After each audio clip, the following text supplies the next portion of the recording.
বাবু, মৃগাঙ্কবাবুর সমস্ত শরীরের মধ্যে দিয়ে যেন একটা শিহরণ খেলে গেল। কাকতাড়ুয়া মানুষের গলায় ডেকে উঠেছে, এবং এই গলা তার চেনা। এ হলো তাদের এককালের চাকর অভিরামের গলা। মৃগাঙ্কবাবু চরম ভয়ে পিছুতে পিছুতে গাড়ির সঙ্গে সেটে দাঁড়ালেন। অভিরাম তার দিকে এগিয়ে আসছে, এখন মাত্র 10 গজ দূরে। আজকে একটা অতি প্রাকৃত গল্প বলবো।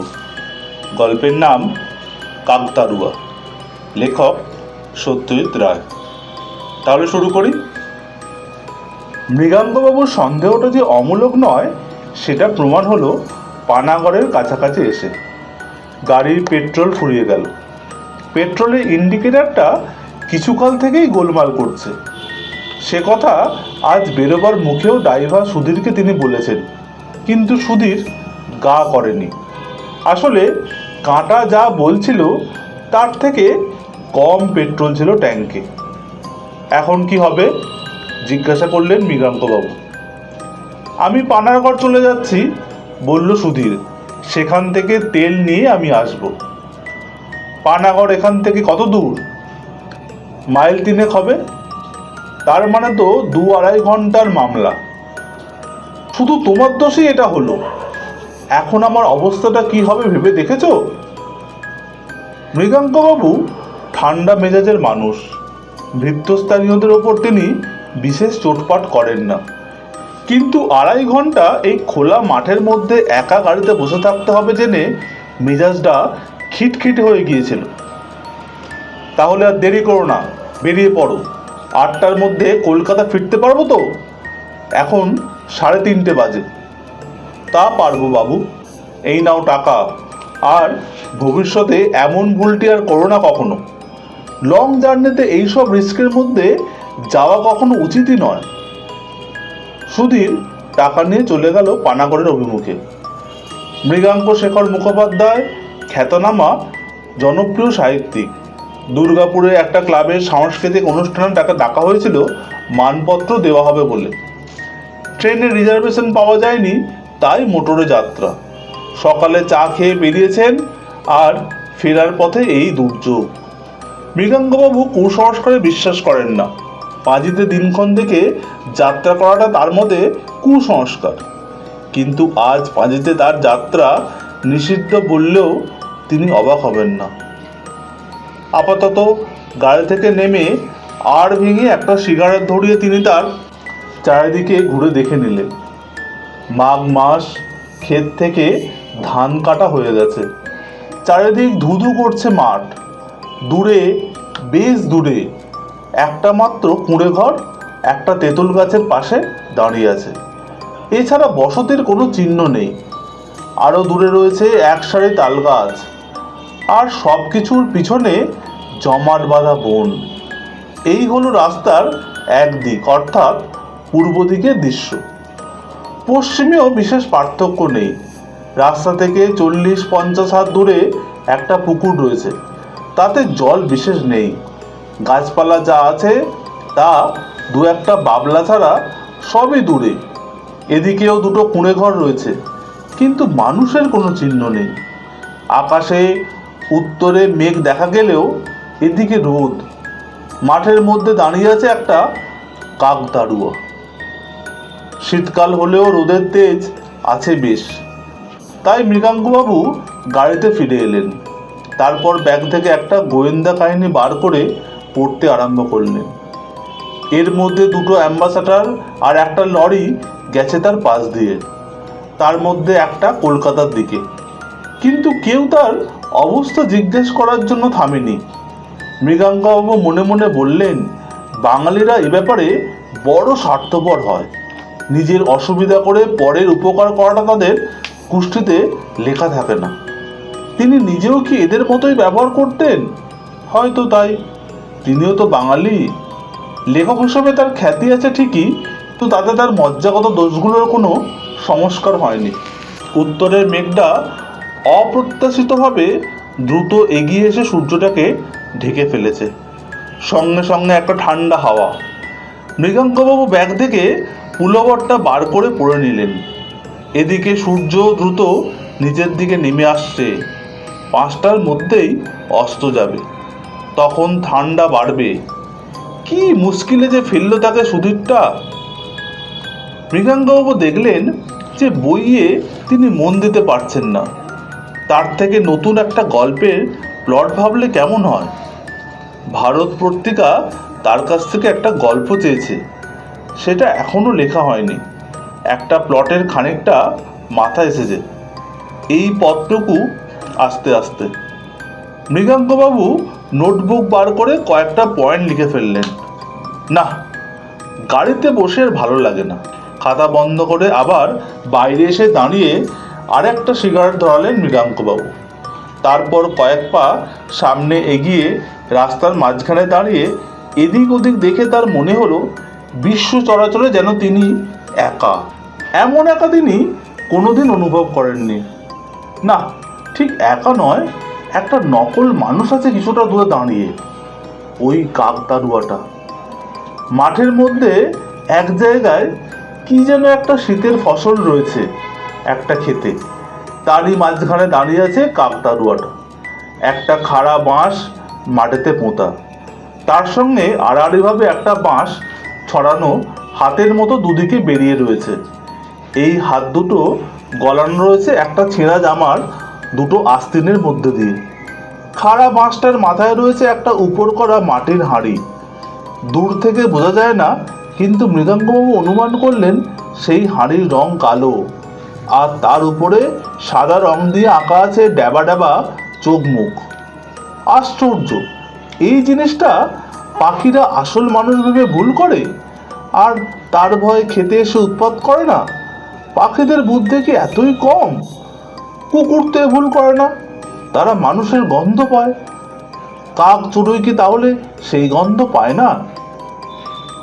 মেঘের মধ্যে একটা ফাটল দিয়ে রোদ এসে পড়লো কাকতাড়ুয়াটার গায়ে। মৃগাঙ্কবাবু লক্ষ্য করলেন যে যে জামাটা কাকতাড়ুয়ার গায়ে পরানো রয়েছে সেটা একটা ছিটের শার্ট। কার কথা মনে পড়লো ওই ছেঁড়া লাল কালো ছিটের শার্টটা দেখে? মৃগাঙ্কবাবু অনেক চেষ্টা করেও মনে করতে পারলেন না। তবে কোনো একজনকে তিনি ওই রকম একটা শার্ট পরতে দেখেছেন বেশ কিছুকাল আগে।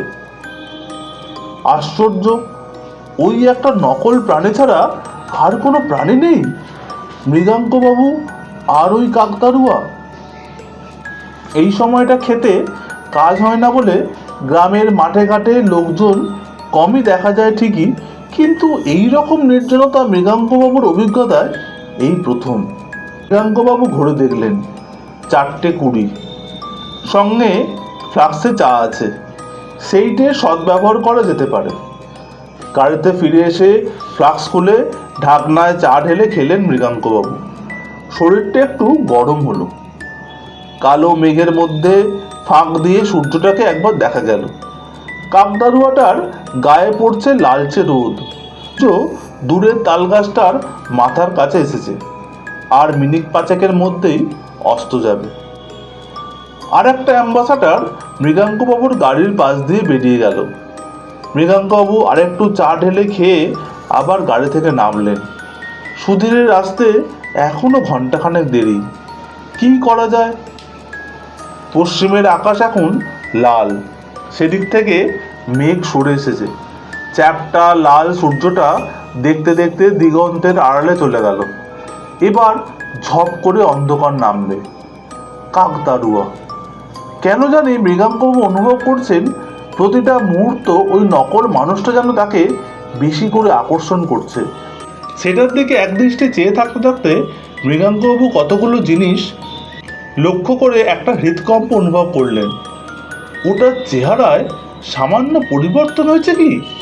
হাত দুটো কি নিচের দিকে নেমে এসেছে খানিকটা? দাঁড়ানোর ভঙ্গিটা কি আরেকটু জ্যান্ত মানুষের মতো? খাড়াই বাঁশটার পাশে কি আরেকটা বাঁশ দেখা যাচ্ছে? ও দুটো কি বাঁশ না ঠ্যাং? মাথার হাঁড়িটা কি একটু ছোট মনে হচ্ছে না? মৃগাঙ্কবাবু বেশি সিগারেট খান না, কিন্তু এই অবস্থায় তাকে আরেকটা সিগারেট ধরাতে হলো।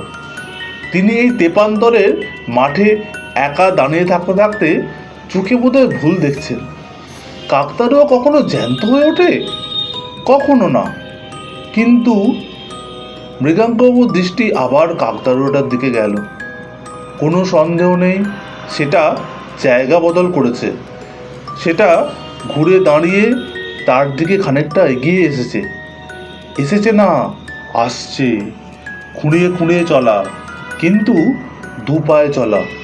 হাঁড়ির বদলে একটা মানুষের মাথা, গায়ে এখনো সেই ছিটের শার্ট, আর তার সাথে মালকোচা দিয়ে পরা খাটো ময়লা ধুতি। বাবু! মৃগাঙ্কবাবুর সমস্ত শরীরের মধ্যে দিয়ে যেন একটা শিহরণ খেলে গেল। কাকতাড়ুয়া মানুষের গলায় ডেকে উঠেছে, এবং এ গলা তার চেনা। এ হলো তাদের এককালের চাকর অভিরামের গলা। এদিকেই তো ছিল অভিরামের দেশ। একবার তাকে জিজ্ঞাসা করেছিলেন মৃগাঙ্কবাবু। অভিরাম বলেছিল সে থাকে মানকরের পাশের গায়ে। পানাগড়ের আগের স্টেশনে তো মানকর। মৃগাঙ্কবাবু চরম ভয়ে পিছোতে পিছোতে গাড়ির সাথে সেটে দাঁড়ালেন। অভিরাম এগিয়ে এসেছে তার দিকে, এখন মাত্র 10 গজ দূরে। আমায় চিনতে পারছেন বাবু? মনে যতটা সাহস আছে সবটুকু একত্র করে নিয়ে মৃগাঙ্কবাবু প্রশ্নটা করলেন, তুমি অভিরাম না? এতদিন পরেও আপনি চিনেছেন বাবু? মানুষের মতোই দেখাচ্ছে অভিরামকে। তাই বোধহয় মৃগাঙ্কবাবু সাহস পেলেন। বললেন, তোমাকে চিনেছি তোমার জামা দেখে। এই জামা তো আমিই তোমাকে কিনে দিয়েছিলাম। হ্যাঁ বাবু, আপনিই দিয়েছিলেন। আপনি আমার জন্য অনেক করেছেন, কিন্তু শেষে এমন কেন হলো বাবু? আমি তো কোনো দোষ করিনি, আপনারা আমার কথায় বিশ্বাস করলেন না কেন? মৃগাঙ্কবাবুর মনে পড়ল 3 বছর আগের ঘটনা। অভিরাম ছিল মৃগাঙ্কবাবুদের 20 বছরের পুরনো চাকর। শেষে একদিন অভিরামের ভীমরতি ধরে। সে মৃগাঙ্কবাবুর বিয়েতে পাওয়া সোনার ঘড়িটা চুরি করে বসে। সুযোগ সুবিধা দুই ছিল অভিরামের। অভিরাম নিজে অবশ্য অস্বীকার করে, কিন্তু মৃগাঙ্কবাবুর বাবা ওঝা ডাকিয়ে কুলোতে চাল ছুঁড়ে মেরে প্রমাণ করে দেন অভিরামী চোর। ফলে অভিরামকে ছাড়িয়ে দেওয়া হয়। অভিরাম বলল, আপনাদের ওখান থেকে চলে আসার পর আমার কি হলো জানেন? আমি আর চাকরি করিনি, কোথাও চাকরি করিনি, কারণ আমার কঠিন অসুখ হয়, উদরি। টাকা পয়সা নেই, ওষুধ নেই, পথ্যি নেই। সেই ব্যারামই আমার শেষ ব্যারাম। আমার এই জামাটা আমার ছেলে রেখে দেয়। সে নিজে কিছুদিন পরে, তারপর ছিঁড়ে যায়। তখন সেটা কাকতাড়ুয়ার পোশাক হয়। আমি হয়ে যাই কাকতাড়ুয়া। কেন জানেন? আমি জানতাম একদিন না একদিন আপনার সাথে আমার আবার দেখা হবে। আমার প্রাণটা ছটপট করছিল। হ্যাঁ, মৃত লোকেরও প্রাণ থাকে।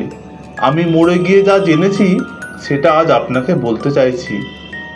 সেটা কি অভিরাম? বাড়ি ফিরে গিয়ে আপনার আলমারির নিচে পেছন দিকটায় খোঁজ করবেন। সেখানেই আপনার ঘড়িটা পড়ে আছে এই 3 বছর ধরে। আপনাদের নতুন চাকর ভালো করে ঝাড়ু দেয় না, তাই সে দেখতে পায়নি। এই ঘড়ি পেলে আপনি জানবেন অভিরাম কোনো দোষ করেনি। অভিরামকে আর ভালো করে দেখা যায় না। সন্ধে নেমে এসেছে। মৃগাঙ্কবাবু শুনলেন অভিরাম বলছে, এতকাল পরে নিশ্চিন্ত হলাম বাবু, আমি আসি। মৃগাঙ্কবাবুর চোখের সামনে থেকে অভিরাম অদৃশ্য হয়ে গেল। তেল এনেছি বাবু। সুধীরের গলায় মৃগাঙ্কবাবুর ঘুমটা ভেঙে গেল। গল্পের প্লট ভাবতে ভাবতে কলম হাতে গাড়ির মধ্যে তিনি ঘুমিয়ে পড়েছিলেন। ঘুম ভাঙতেই তার দৃষ্টি চলে গেল পশ্চিমের মাঠের দিকে। কাকতাড়ুয়াটা যেমন ছিল তেমনভাবে দাঁড়িয়ে আছে। বাড়িতে ফিরে এসে আলমারির তলায় খুঁজতেই ঘড়িটা বেরিয়ে পড়ল। মৃগাঙ্কবাবু স্থির করলেন ভবিষ্যতে আর কিছু চুরি গেলেও ওঝার সাহায্য তিনি আর কখনো নেবেন না।